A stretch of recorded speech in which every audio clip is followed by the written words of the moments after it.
Hi class, I'm back again today with chapter 4. Let me go ahead and get my screen share going and we will get started.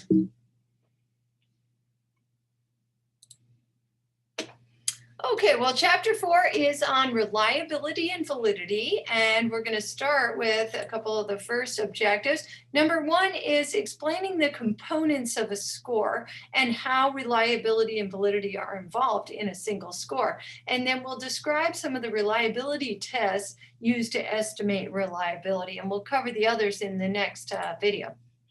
Okay, objective number 1, let's talk about the components of a score and how reliability and validity are involved. So you have a score. For example, let's say the college aptitude score, ACT, the ACT score. When you have a particular score, let's say you scored a 20 on the ACT. That score, that 20, consists of two things. One is the true score, which is truly a measure of aptitude or a prediction of how well you'll do in college. And then secondly, there's what we call measurement error. And so there is a certain amount of error in every score. So whether your aptitude in college really is a 20 is probably not true because there are many, many errors in the score. So there are a couple of different kinds of errors. One is a systematic error, and that error will occur every single time you are tested. So for example, let's say the error of social desirability. If you ask me on a drug test, whether I do any drugs, whether I've ever smoked weed, let's say, and you are wanting to, I am wanting to appear good to you or socially desirable to you. I may say, I've never, ever smoked weed. The next time I take the test, I do the same exact thing. Test anxiety is another one of these systematic errors. Let's say a person has a lot of test anxiety on the ACT test. They take it once. Their score is, let's say, a 15. But that test anxiety was tremendous, and that took the score down. What will happen is that the next time they take the test, they still have the test anxiety. So it occurs again. So motivation is another thing. Sometimes people are just not motivated to do well on the ACT. That motivation is likely to stay the same the second time they take it. So those errors occur systematically. They occur every single time you take the test. The random error is an ever-changing error. It occurs sometimes, but then if you test a person again, it may not occur. So for example, lack of sleep is a random error in the sense that you didn't get a lot of sleep the first time you took the ACT, so your scores were lower. And then the second time you took the ACT, that was not true. So you tend to do better the second time or differently the second time anyway. So random errors are ever-changing errors. So what is reliability? Reliability is the degree to which your measure is free of random errors. So these are always changing errors.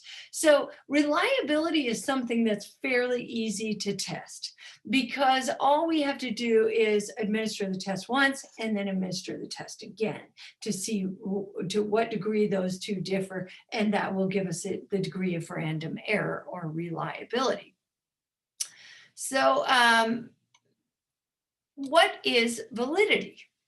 Validity is the extent to which you are free from systematic error. That's much more difficult to test. So how do you know how much the ACT is actually a measure of test anxiety? You don't know that.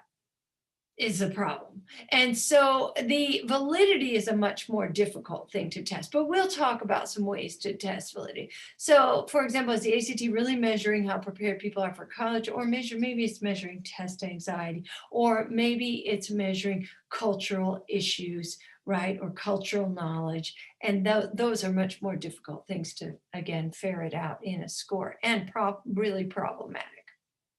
Okay, I'm going to go on to objective 2, describing reliability and the tests used to estimate reliability. And as I was saying, reliability is a fairly easy thing to figure out.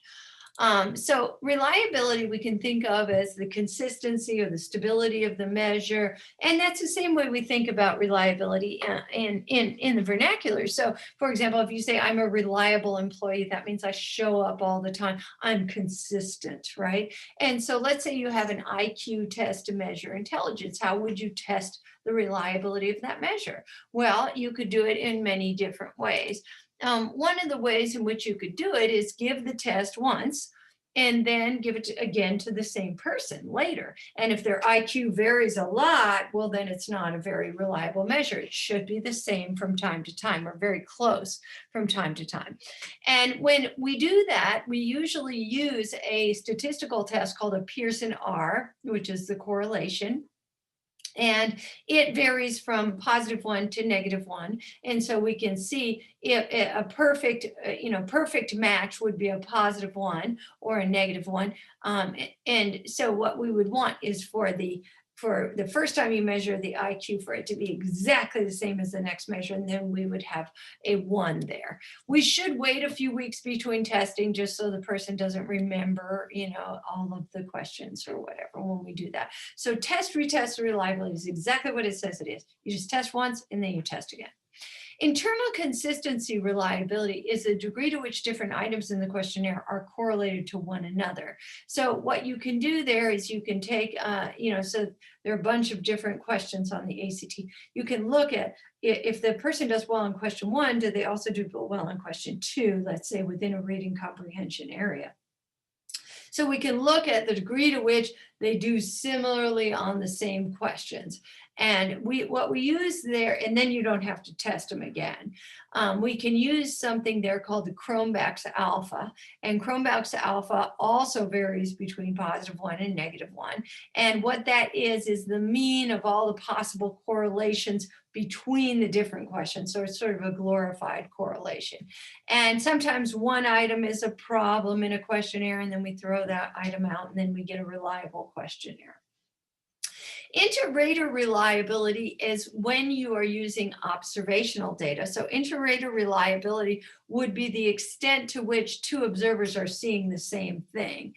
And so for that, we calculate it using agreements, the number of agreements between the two observers. So let's say two observers are watching childhood aggression on the playground. We would want to make sure that they each agreed on calling this particular behavior aggression. And that would be an agreement. So we want to add up the agreements, the number of agreements, and then divide that by the total number of observations, both agreements and disagreements. We multiply that by 100, and it gives you the percent of the time that both observers agreed on scoring something as aggression. So that would be inter-rater reliability, the reliability between two raters. So those are the 3 tests of reliability. You can do a little, if you want to pause and take another look at another explanation of those, you can do so. Next on here is an exercise, and you can do that if you get into the PowerPoints. We will continue next time with objective number 3.